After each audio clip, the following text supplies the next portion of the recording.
Uh, Now we are going to interpret the chapter 3. Title of the chapter 3 is Dependent Arising. A dependent arising is the central or the most important theory in Buddhism. Not only the most important theory in Theravadan Buddhism, but also in Mahayana Buddhism or Chinese Buddhism or even the Tibetan Buddhism. Dependent arising explains the truth, the reality of our life, even the whole world, the whole universe. Why the universe is like this way? It is because of the principle of dependent arising. And the dependent arising explains our past life, present life, and even the future life. And it is the explanation of the ultimate reality of our life, the ultimate reality. In Theravadan Buddhism or in the sectarian Buddhism, there's only one theory. That theory is called dependent arising. And dependent arising is discussed from the viewpoint of karma. We call it dependent arising of karma. Karma is the force behind our life. Karma determines our life, why we are born in this way, why we are born in the human realm, and why in the future we will become.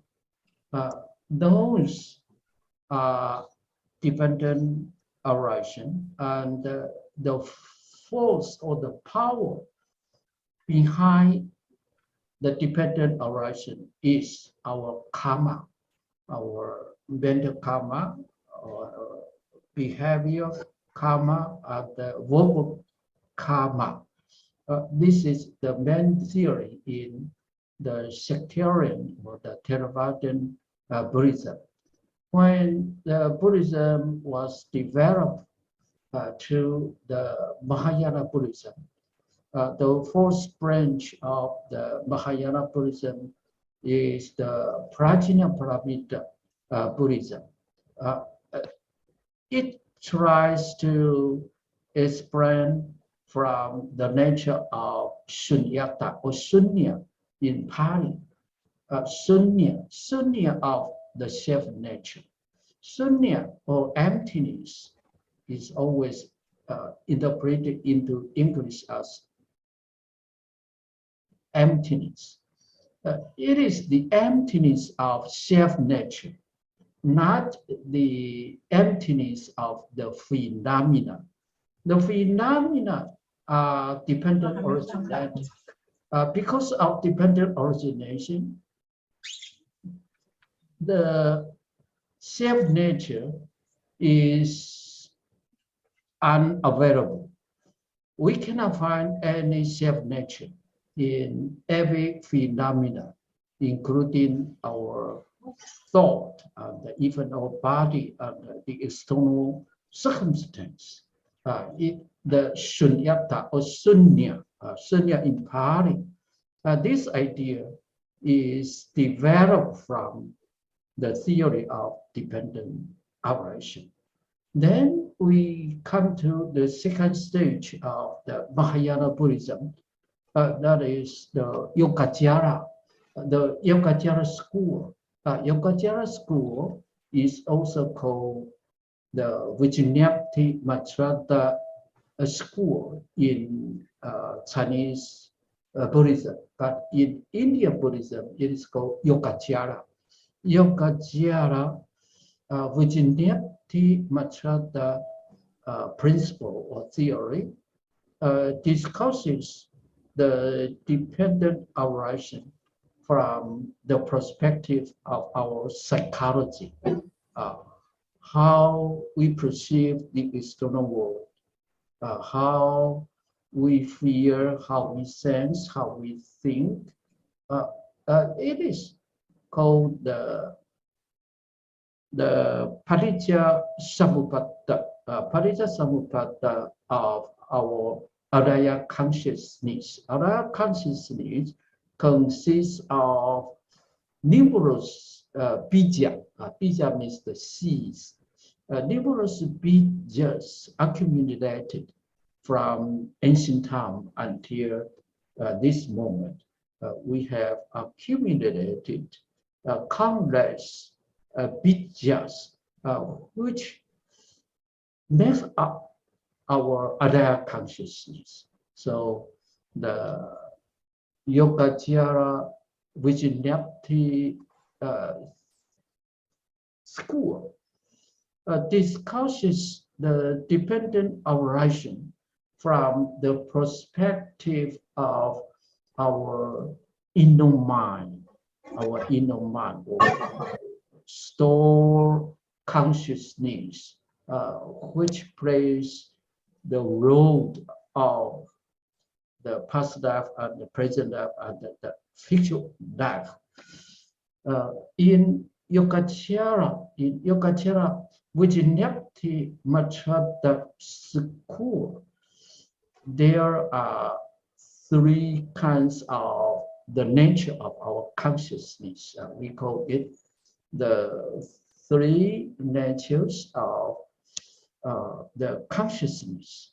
The first one is the nature of dualism.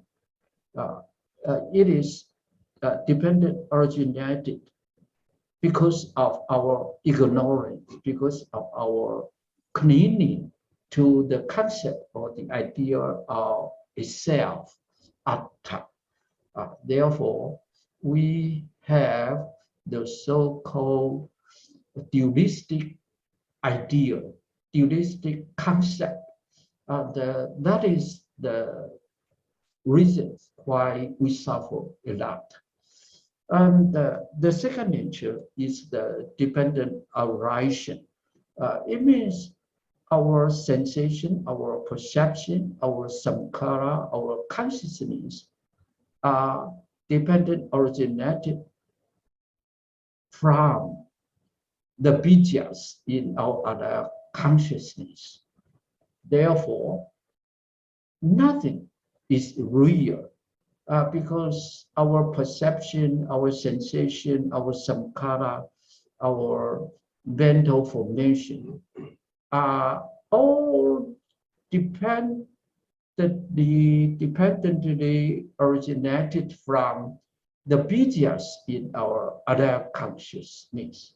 If we can understand these truths, then we can attain tathata, or suchness, thusness, the ultimate state of our life, or the ultimate state of our mentality. And then we have the third stage of the development of Mahayana Buddhism. We call it the theory of the Tathagata Gata, or we may call it Buddha nature or mind nature. And from the viewpoint of the Buddha nature, all phenomena are the reflections from our Buddha nature, or our Tathagata Gata, or Tathagata Gotra, or we may call it mind nature. Chitta Gata, we may call it Chitta Gata. That is the nature of the mind, or the nature of the Buddhahood. All phenomena are the reflections from our Tathagata Gata. In Chinese Huayan school, we have the dependent arising theory of the so-called Dhamma Dhatu. The Dhamma Dhatu actually means the ultimate one reality. Ultimate reality, there's only one. We call it the Dhamma Dhatu. Dhatu means the region or the foundation. The Dhamma, all the phenomena can be called Dhamma. Dhamma Dhatu, that is the dependent arising theory of Dhamma Dhatu, which means that all beings and all the materials, all the external circumstances are dependently originated from our Buddha nature. The theory of dependent arising is explained from the perspective of time, before and after, because there were some causes in the past. Therefore, we can have the corresponding result right now. And actually, the causes and the result appear at the same time when there are certain conditions or certain causes. There are certain resulting factors. There is no self, there is no concrete identity which passes from the last moment to this moment. Everything is in progress, and even all the conditions or the causes are in progress, operating all the time. The dependent arising is the most important theory in Buddhism, and it is why the Buddha was enlightened. And the Buddha was enlightened just because he discovered the principle of dependent arising. This is very important. If Buddha didn't discover the dependent arising, then he was not enlightened. He was not awakened, and he could not be called a Buddha just because of the discovery of the truths of dependent arising. The Prince Gautama was enlightened and was called a Buddha. This is a very brief explanation of the dependent arising. This is the most important chapter of this book, and we may say that dependent arising is the most important idea in all different schools of Buddhism. Let's read from the fourth paragraph. The definition of dependent arising. Dependent arising is called Paticca Samuppada. Paticca Samuppada. Paticca means conditions or causes. Samuppada means arise or appear. Paticca Samuppada, this means that because of certain causes or certain condition, therefore a certain phenomena appear. This is the meaning of Paticca Samuppada. In Sanskrit, it is pronounced Pratitya Samuppada. dependent oration. We can also translate as dependent origination, or even more exactly, we have to call it interdependent oration, or interdependent origination, or even interdependent co-oration, or interdependent co-origination. This is more precise to interpret the idea of Paticcasamuppada in early Buddhism.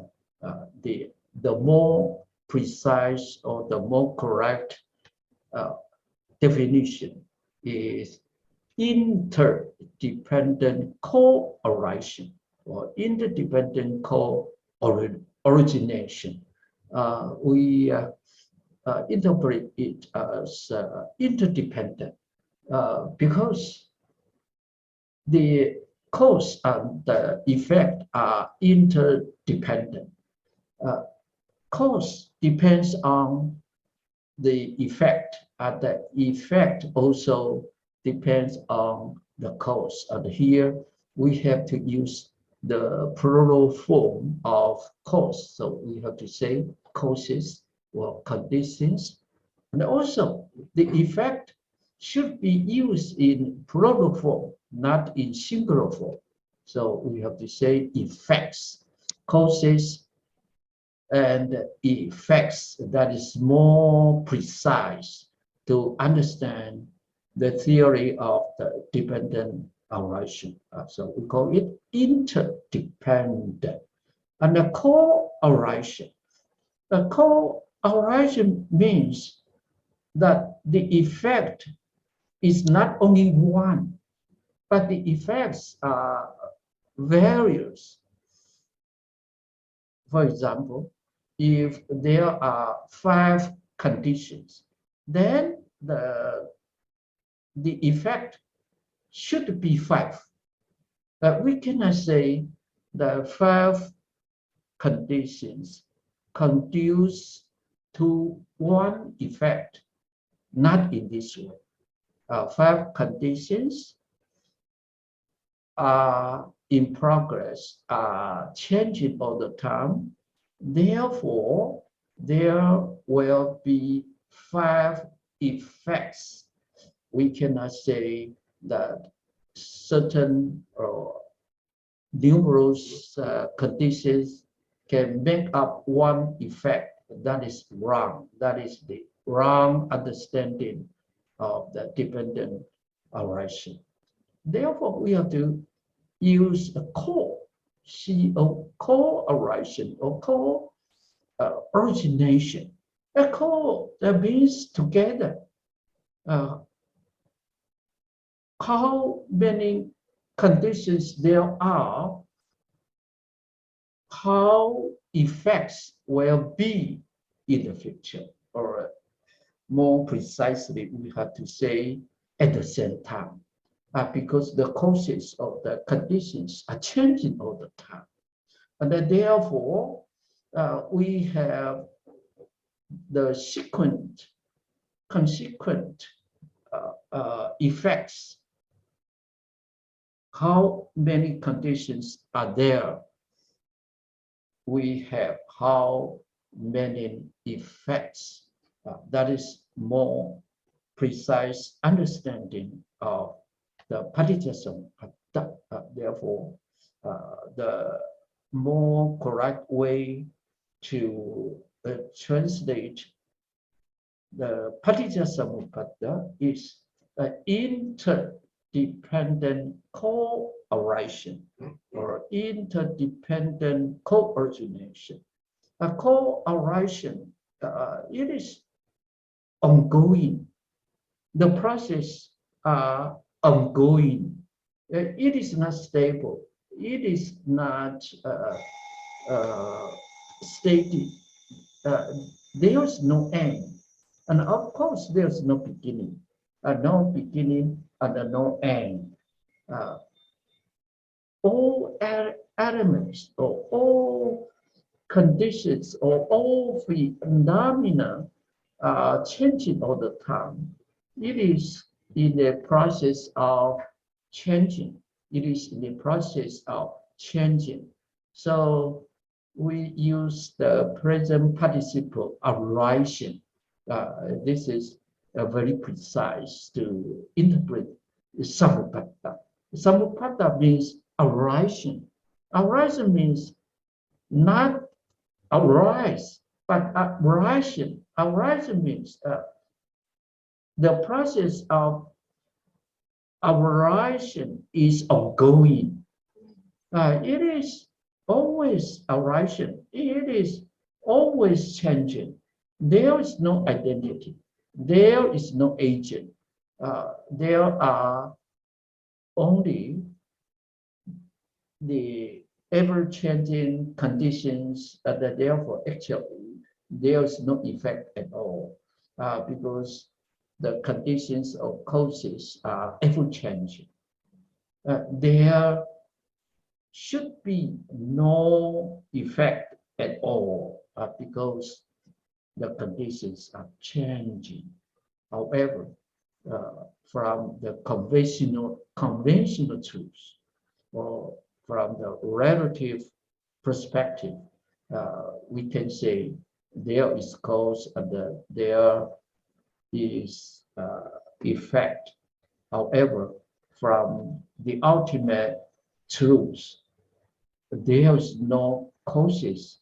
There are no causes, and there are no effects at all. We call it, this is paticcasamuppada, or dependent or interdependent co-arising. And in Prajna Paramita Suttas, it is called Shunyata, or Sunya, the Sunya in Pali. The Sunya means no conditions, no effects, no arising, no season. It is transcendental. The process of dependent arising is transcendental. It is above any position. It is above any concept, because it is ongoing. It is ongoing. It is interdependent co-arising. There is no static phenomena. There is no agent. There is no I, no you, no mind. All phenomena are ever changing. Okay, that is very important to remember. Let's read the first paragraph. Dependent arising, or we may use interdependent co-arising. Co-arising means arising together, and also arising in progress. There's no end. Of course, if there's no end, there should be no beginning. No beginning, no end. It is a process of changing. Dependent arising, as we noted in the preceding chapter, is called the doctrine by the middle, because it transcends the binary opposition between spiritual eternalism and the materialist annihilationism. From the first chapter and the second chapter, in particular the second chapter, we have noted already that the dependent arising is a middle position.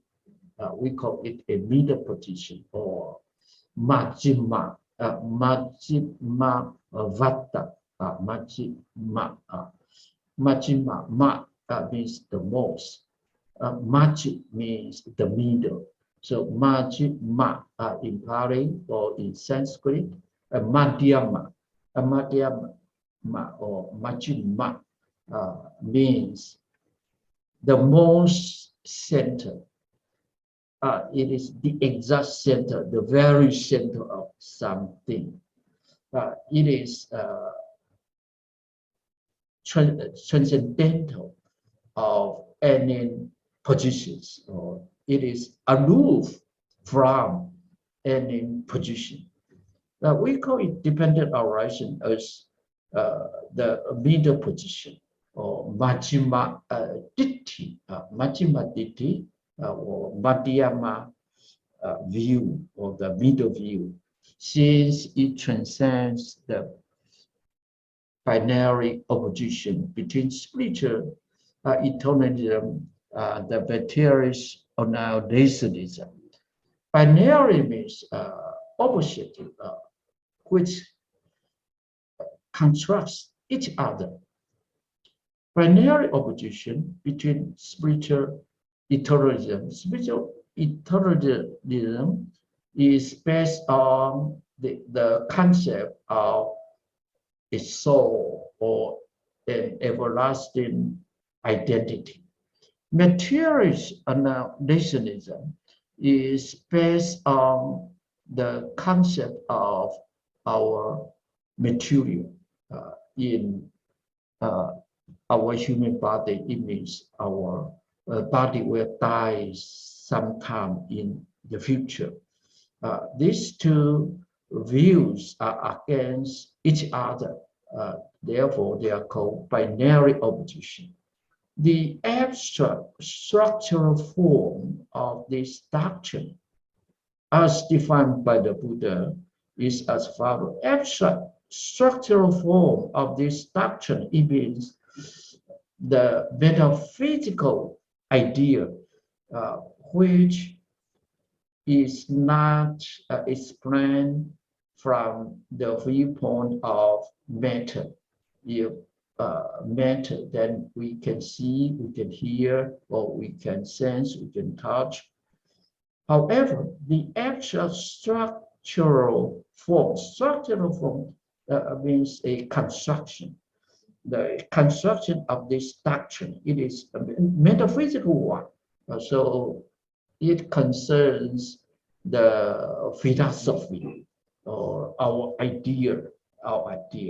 It is not an explanation from the perspective of the real matters, but it is the conceptual construction, as defined by the Buddha, is as follows.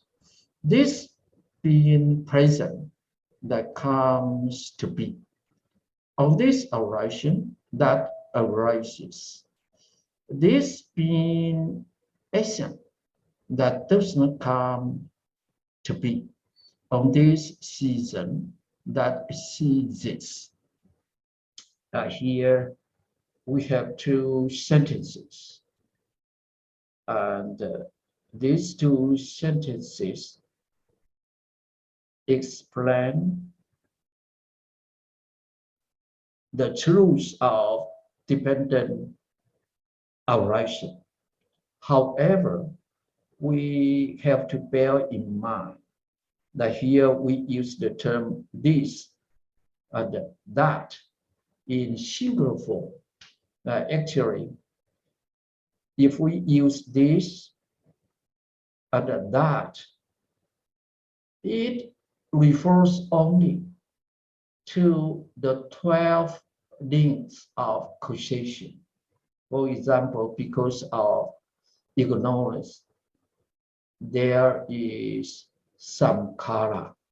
Because of samkhara, there is linking consciousness. Because of consciousness, there is rupanama, or the materiality, mentality. So we have to keep in mind here we use the singular form, this and that. This being present that comes to be on this arising that arises and so on. We use the single form to explain the doctrine of the dependent arising. Then we have to know that it is only an explanation of the 12 links of causation. From the first factor is called ignorance, or we call it avidya. Avidya in Pali means ignorance of the principle of dependent arising, or ignorance of the Four Noble Truths, and so on. So we bear in mind here we use the single form to define the doctrine of dependent arising, because this doctrine or this explanation refers to the 12 links of causation only. But actually, this and that should be understood from plural perspective. This is the condition, and that is the effect, and the condition should be plural. There are many conditions or many causes. In the same way, the effect is not only one effect, because the conditions or the causes are changing, and therefore the effect or the result should be plural. For example, the first factor of the 12 links of causation is ignorance. Now, the ignorance should be should be understood as the ignorance of our 5 aggregates or 5 khandhas. There are 5, at least there are 5. And therefore, because of our ignorance of the 5 aggregates, then we will have the samkhara of the 5 aggregates. This being present, that comes to be. This is the condition, and that can be called effect, and cause and effect. However, this is explained from the perspective of conventional truths. If we understand it, there's no phenomena, there's no causes, no effect, there's no birth and no cessation. Neither extremes are avoided in the explanation of the dependent arising. On this arising that arises, it means that arises on this arising, because of this, that is because of the cessation of this, that disappears, or that is no more available. The first sentence, we can call it anunoma. Anunoma, A-N-U-L-O.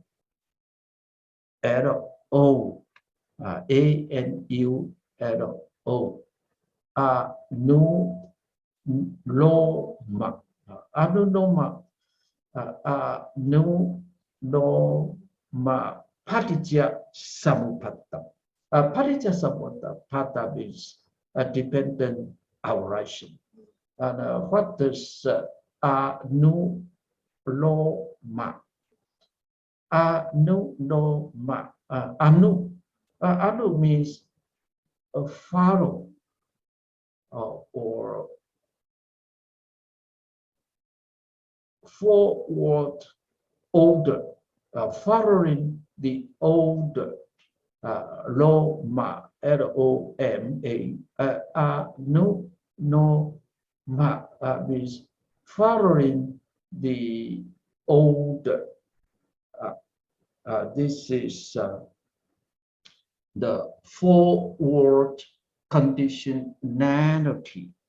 Forward means go forward or direct forward. We call it Anuloma Padija Samupada. This is to use the truth of our life, of our ordinary sentient beings. We are ignorant. Therefore, we have the mental formation.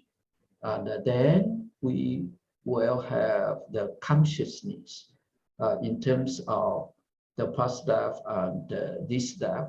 Then in our past life, after we die, just because of our ignorance, avidya, and some kara, the mental formation.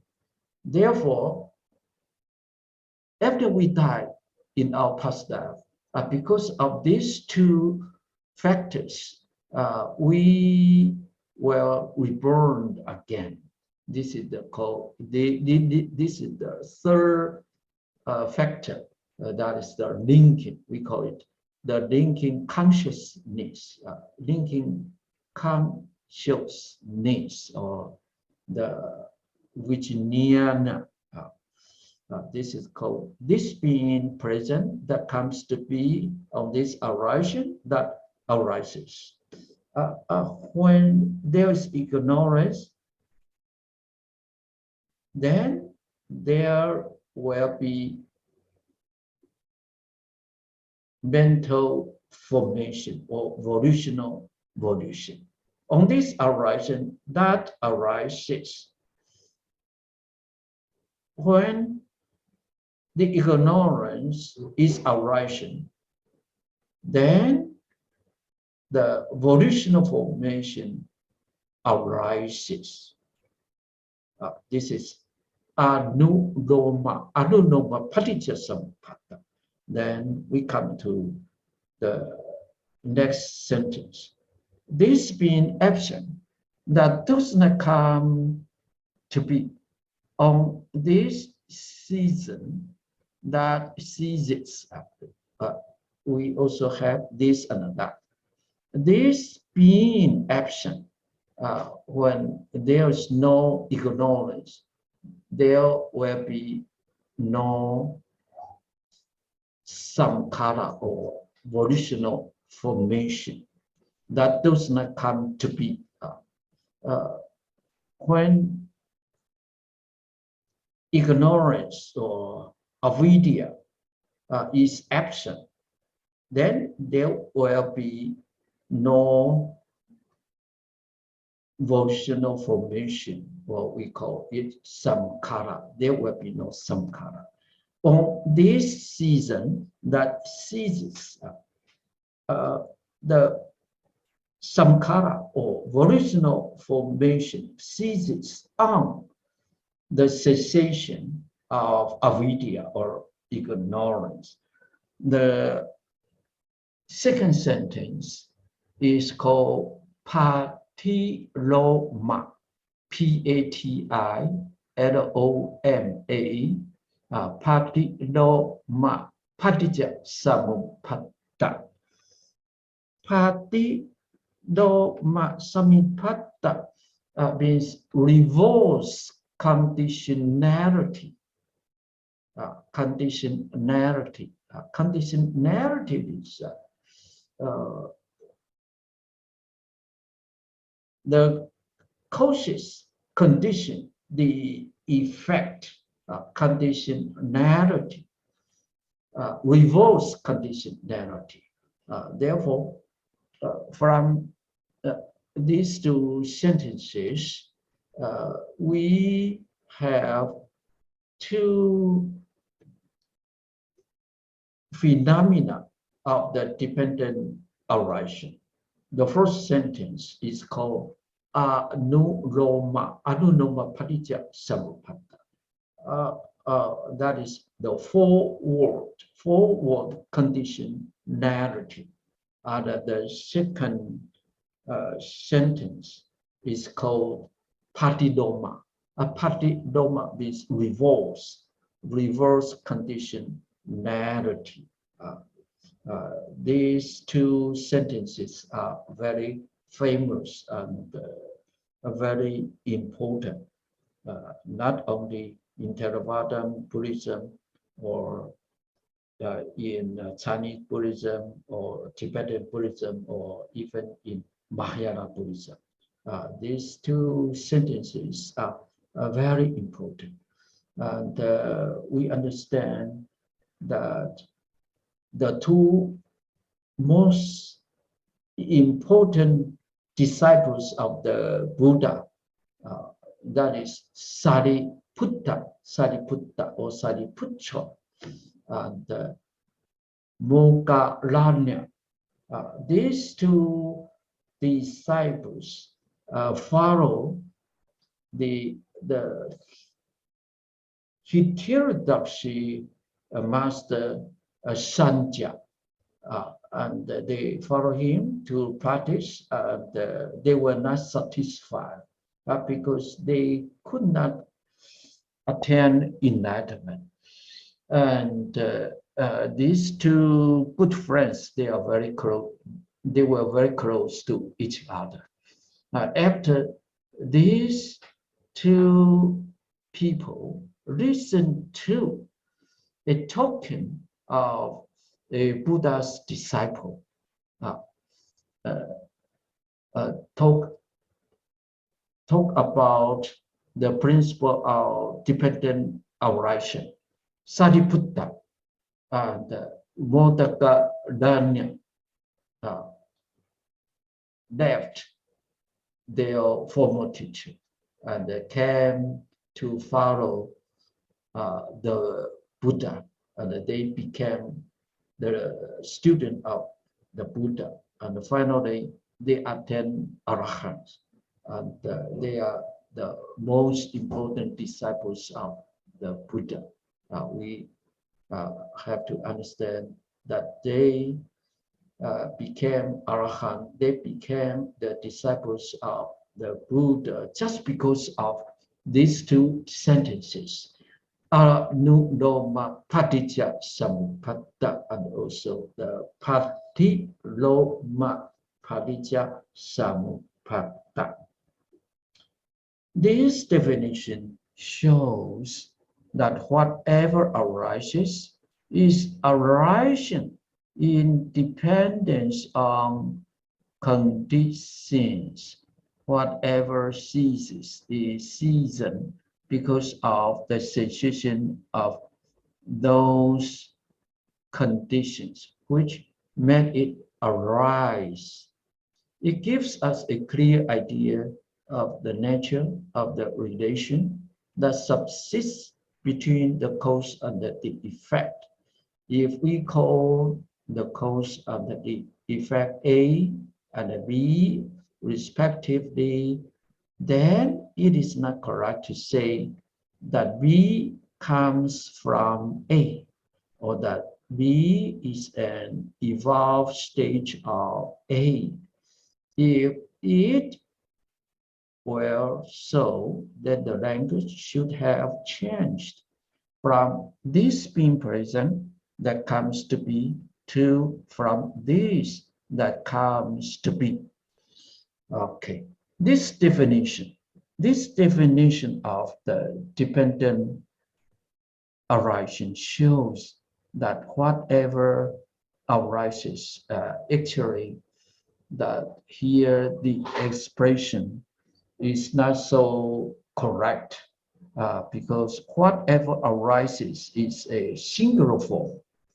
Actually, we have to use plural form. Plural form means whatever arises. We should not say whatever arises, as we have understood already.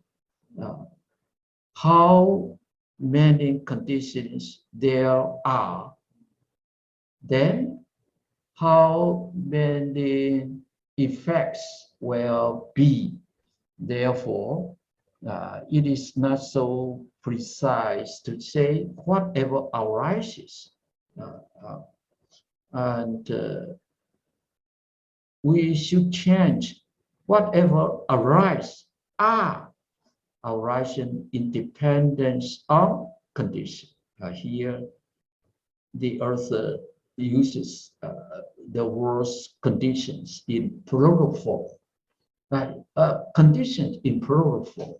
Therefore, whatever arises should be whatever arises should be plural.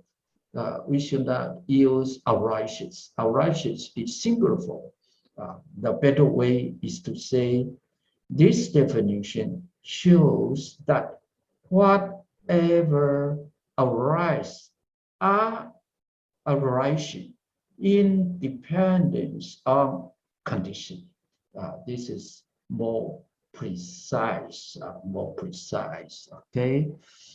If we want to understand the real meaning of the dependent arising, we should use the correct expression of whatever ceases is arising because of the cessation of those conditions which made it arise. So here we can also notice the word conditions. It is used in plural form, and therefore it is better to change whatever ceases us. Whatever cease used in plural form. Whatever cease are season. Whatever cease are season because of the cessation of those conditions which made them arise. Okay, because in the quotation, the Buddha say this being present, this is a condition. So if this is interpreted as conditions in plural form, then that should be used also in plural form. So we have to use the more precise way to define the theory of dependent arising. It gives us a clear idea of the nature of the relation that subsists between the cause and the effect. It gives us a very clear idea. We can have a very clear concept of the nature of the relation underlines between the causes and the effect. Of course, it is better to use the causes, better to use the effects in plural form. If we want to use the singular form, then we have to bear in mind the causes are not only one cause. It should be causes or conditions. And if we want to use the singular form of the effect, then we have to bear in mind the effect should be also in plural form. Whatever the nature of the relation or the foundation between the cause and the effect is very clear. This is the theory or the nature of conditionality. If we call the cause and the effect A and B respectively, it means if we call the cause A and if we call the effect B, then it is not correct to say that B comes from A, or that B is an evolved stage of A. Okay, this is very important. It is not correct to say that B comes from A, or that B is an evolved stage of A.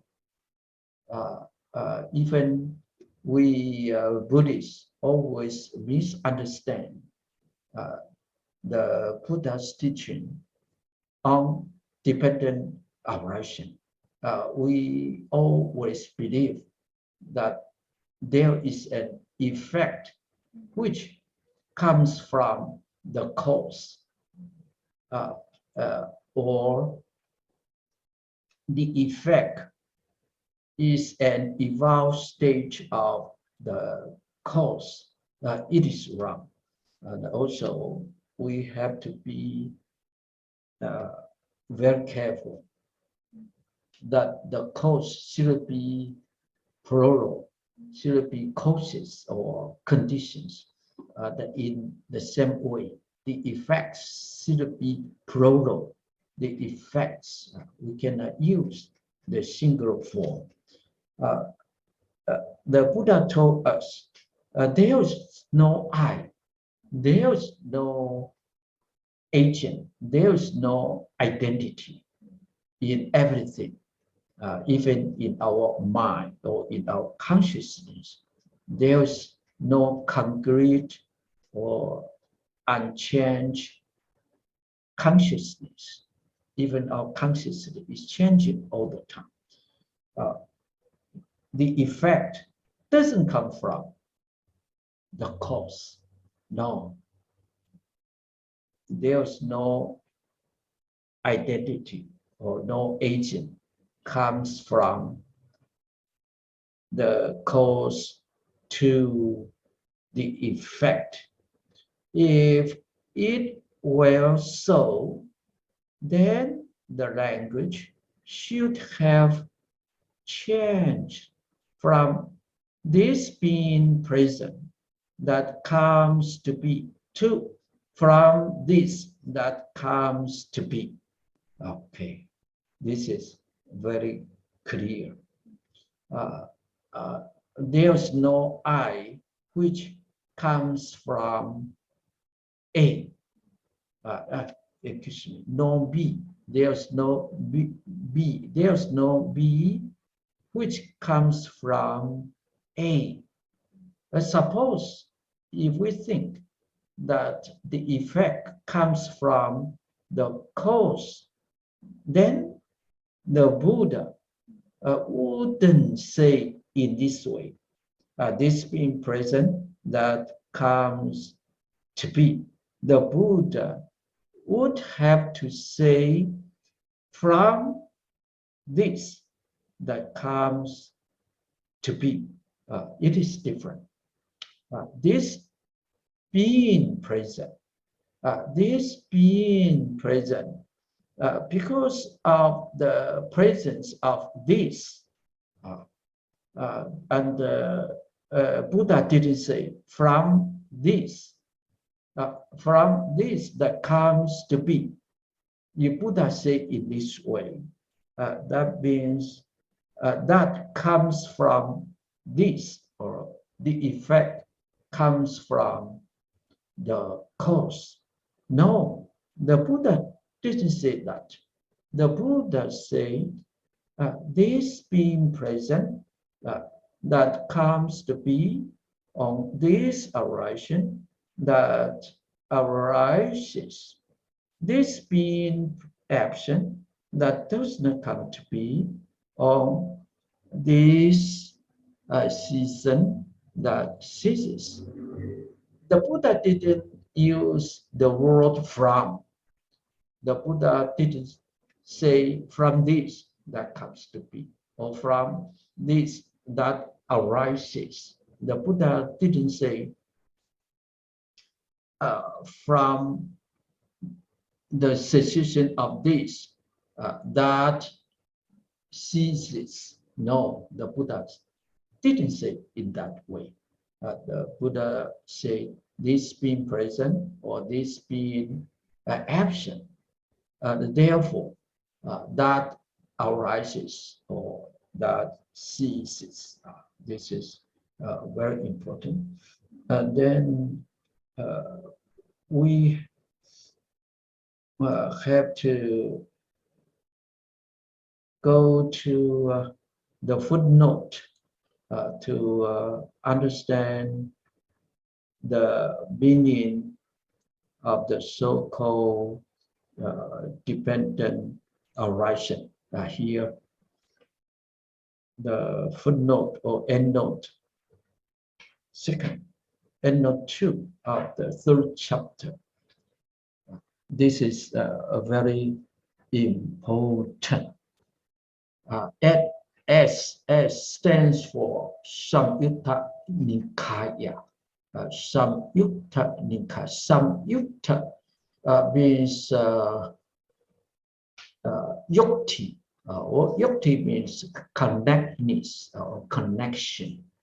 Samyutta Nikaya, second 26, dependent arising or paticca samuppada is said to have 4 characteristics. Okay, this is very important. This is the teaching from the Buddha.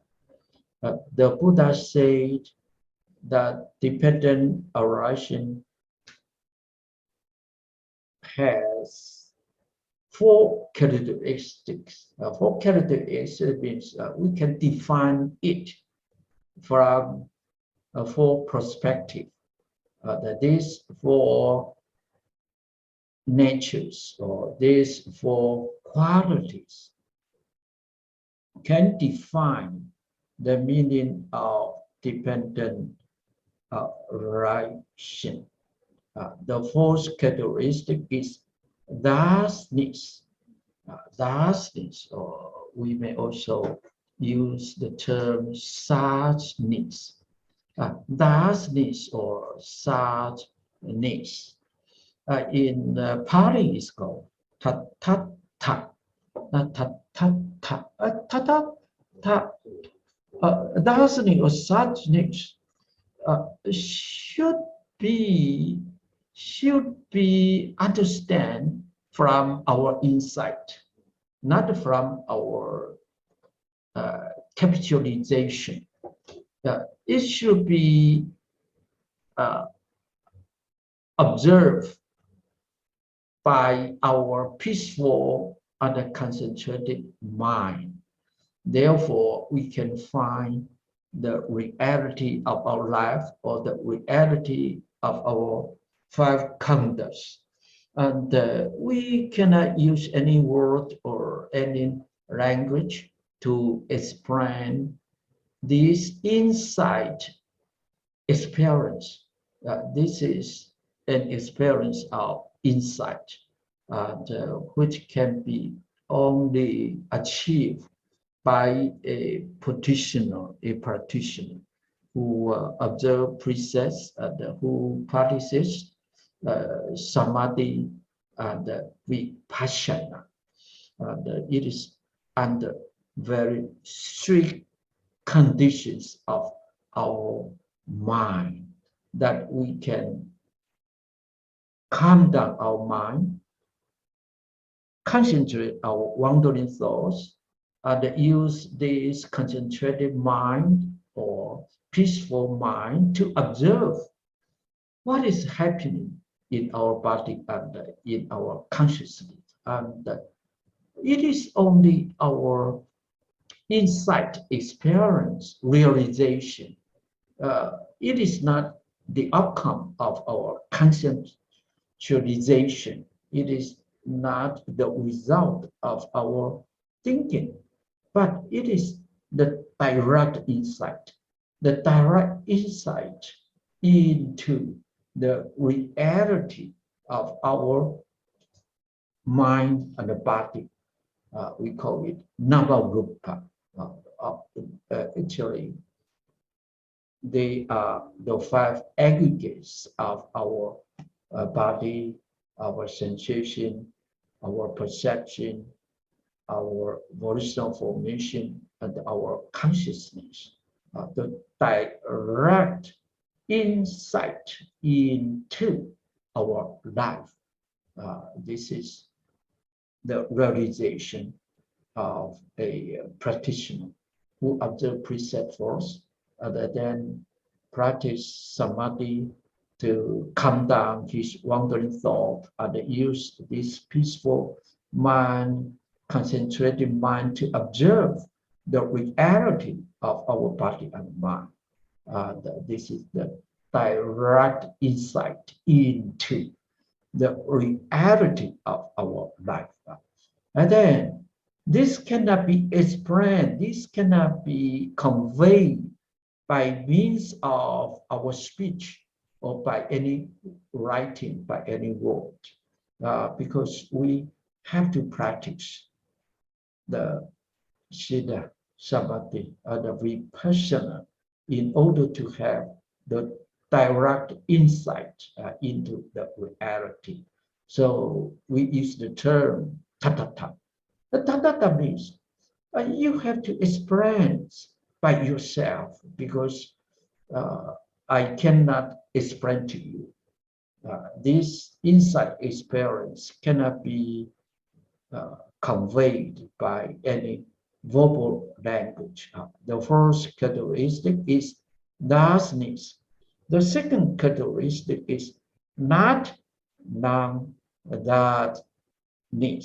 This is the opposite use of thusness, not non-thusness. This means that beside thusness, there is no exception at all, not non-thusness. In Pali, it is a avitattha. Tattha means thusness. Vitattha, vi means none or no. It's better to use none. Non-thusness. And we put a prefix a in avitattha. It means not non-thusness, or we may say non-thusness, or no non-thusness. All of them are okay, acceptable. This try to defines the meaning of thusness from the negative perspective. Thusness is the explanation from the positive explanation. The not non-thusness is explained from the negative perspective. The third characteristic is not otherwise needs, not otherwise needs. Otherwise means besides the conditions, or besides the thusness, otherwise needs. Very exact, very exact. Only this, not otherwise needs. There's no exception. in Pali is called Nang Na Ta Ta. Ta Ta means thusness or suchness. Ta Ta means no suchness. And Nang Na Ta Ta means not otherwise needs. The fourth characteristic is specific conditionality. Specific conditionality means the effects actually come from certain conditions only. Besides that conditions, there will be no such effects.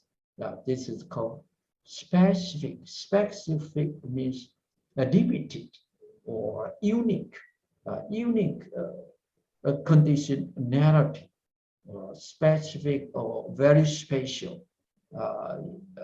The conditionality is limited, is conditioned to certain conditions only. Ita pajayatta. Ita means only this, not others. Ita only this. The pajayatta. Pajayatta is Pali in Sanskrit is called Patija Samupatta. In Pali is called Pajayatta. Paja means condition. Yatta means arising. Ta means the nature. The nature of specific conditionality. Pajayatta, itta pajayatta. That means only this condition, the specific conditionality. We have a very clear explanation of dependent arising from four characteristics. Tatata, avi tatata, anya atata, itta pajayatta. That means not that means not otherwise needs and specific conditionality. Buddhist existence clarifies this as follows. The four characteristics are explained in this way. The first, it means thusness. Thusness means that those conditions alone, neither more nor less, bring about this or that event.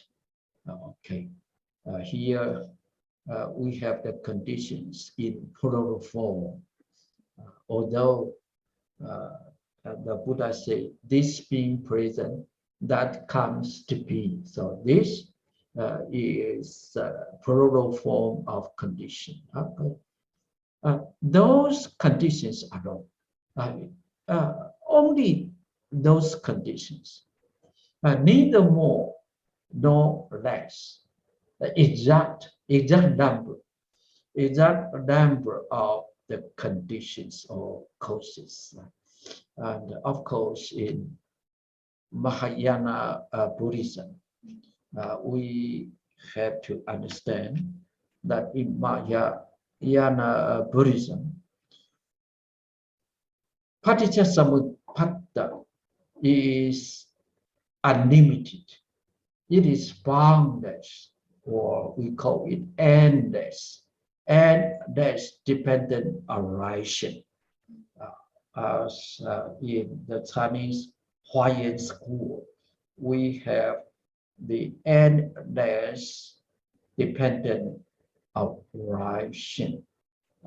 We have the perfect Dhamma Dhatu. And then we have the Uchetta. Uchetta means endless. No chatta, endless. We have the perfect Dhamma Dhatu and the Anuchatta Patija Samupatta. So bear in mind, in Mahayana Buddhism, we don't say that the conditions are limited, only this or those conditions. In Mahayana Buddhism, we say numberless or endless conditions.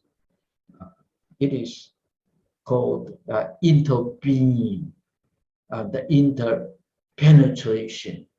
One is all, and all are one.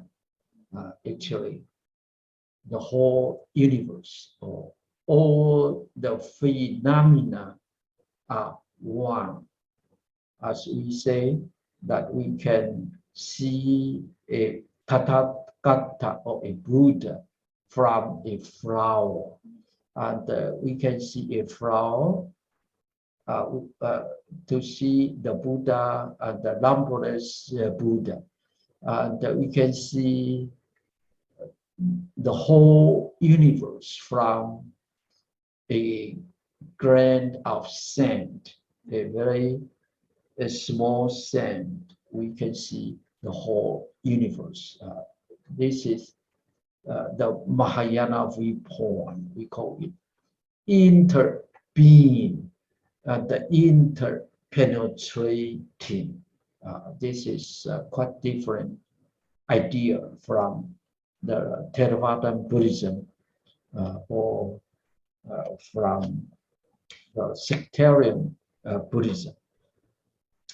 And thusness means those conditions alone, neither more conditions nor less condition, bring about this or that event. Okay. It means that this or that event comes from those conditions only, neither more nor less. And of course, we prefer to use bring about this or that events. This is more precise expression. The second means avitatata or not known. That means that when the conditions come together, there is no value, even for a moment, to produce the events. Okay. And here we find that the author used the correct expressions here. We have the conditions in plural form, and here the events in plural form. Okay, this sentence is correct, not other sentence. So we can say this is the characteristic of not known thusness. Okay. The second means not none other thusness. When the conditions plural form come together, there is no failure. It means it is certain. Certainly, there is no failure. There is no exception, even for a moment. No failure, even for a moment, means at the same time. when the conditions come together at the same time, the events are produced. Okay, so the author used the correct expression here to produce the events, not the event. In other sentences, maybe the author misused the expression. So the correct expression is conditions in plural and events in plural. And so the cause and the effect should be used in plural form. Causes and the effects, that is more precise interpretation of dependent arising. The third means not otherwise means. The third refers to the invariable relationship that subsists between the cause and the effect, in the sense that no event different from the effect arises with the help of other events or conditions. So we have the plural form, events, and the condition. The third category is anyanatata, or not otherwise means in a variable relationship. Invariable relationship means the certain relationship. It is the exact relationship. There is no exception. Invariable. Invariable. Okay. The theory of dependent arising is invariant. invariant is invariant to explain the phenomena. It means that dependent arising is the only truth in our life and in our universe. But the causes and the effects are variable because they are changing all the time. Only the principle or theory of dependent arising is invariant. Okay? Can you understand? The principle or the theory of dependent arising, paticcasamuppada, is invariant. It means there is no exception. All the phenomena are based on the principle of dependent arising. However, the causes and the conditions are variable because they are changing all the time. They are always in progress. Okay, and here we use the term invariable relationship. It means certain relationship, no exception at all, that subsists, underlines between the cause and the effect. Here we use the singular form of cause and effect. That is okay because A1 cause can change to B1 effect, and the A2 cause can change to B2 effect. So there's no problem to use the single form of the cause and the effect here. However, in the following, in the sense that no event different from the effect arises with the help of other events or conditions. Okay, it is better to use no events, no event plural form, different from the effects arise with the help of other events or conditions. This is to specify the relationship between the conditions and the effects, or the causes and the effects. And the fourth characteristic, that is itta pajayata, itta pajayata or itta pajasamupata, specific conditionality. Specific conditionality refers to the fact that the fact of specific conditionality, that is the arising of phenomena from specific conditions. Okay, here it is correct to use phenomena. Phenomena is plural form. The conditions also plural form. Okay, understand? Oh.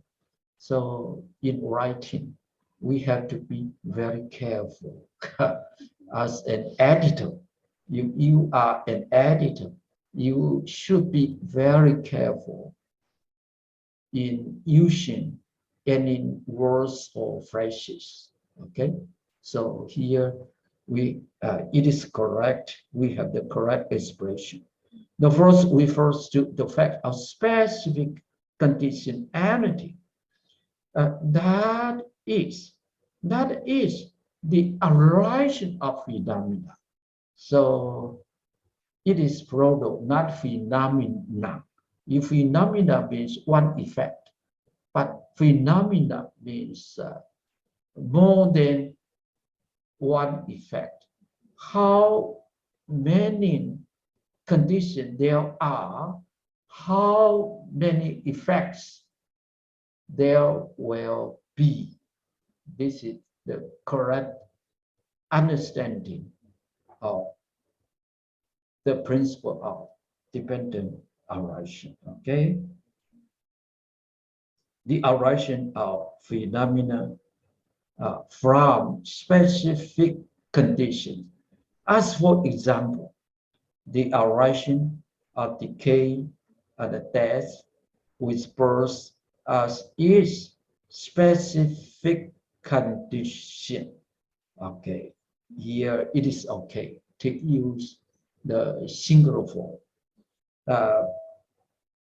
because birth is changing, is ongoing. Birth is in progress of changing. So because of birth, there will be decay and death. Decay means getting old, or we will use aging, aging and death, aging and dying, because of birth, both being, then the aging and the death will be. Both is the specific conditions of aging and dying and death. Okay, it is better to use aging and dying. Dying is not an end, because even dying from the perspective of Buddhist, the principle of samsara, dying is not an end of this life. Death is not an end of this life. It is dying. It is changing. Even we die, we are dying all the time. There's not a single moment of staying unchanged. Even when we are dying, we are going and we are going to the next stage after death, or even the next death. Tonight, we introduce the very important truths of our life under the universe that's called dependent arising. And the dependent arising is proposed by the Buddha as the so-called critical response to the binary theories of eternalism and annihilationism. It means that dependent arising is a middle position, a theory of a middle position, Majjhima Vada. Majjhima Vada. It is transcendental. It is above from any position, any viewpoints. Okay, this very important. We have to stop here, and I would like to invite any comment or any reflection from you.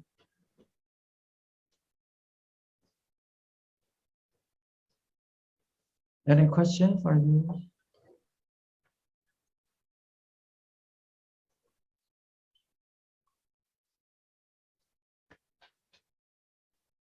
No question.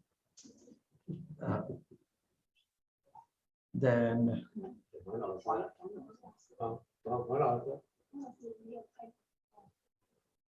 Professor Huang, do you have any comment? No comment. No comment. Yeah. Okay, thank you very much, all of you, Brother Lin. Thank you very much. Thank you, Professor Cheng, for the detailed exposition and discussion today of the theory of dependent arising or interdependent or co-origination in the third chapter. Before we end this online Dharma session, dear fellow class members, once again, please turn on our video cameras and let us put our palms together. Let us listen and repeat after Professor Cheng as we invite the professor to lead the class in the dedication of merits. Professor Cheng, please. The understanding of dependent arising being present, Nibbana comes to be. The understanding of dependent arising being present, Nibbana comes to be. Nibbana comes to be. On the arising of the understanding. The arising of understanding of dependent arising. Of dependent arising. Nibbana arises. Nibbana arises. May all of us attain Nibbana. May all of us attain Nibbana. May all of us understand the principle of dependent arising. May all of us understand the principle of dependent arising. May the world be peaceful. May the world be peaceful. Okay, thank you a lot. Good night, everybody. Thank you, Professor. Goodbye.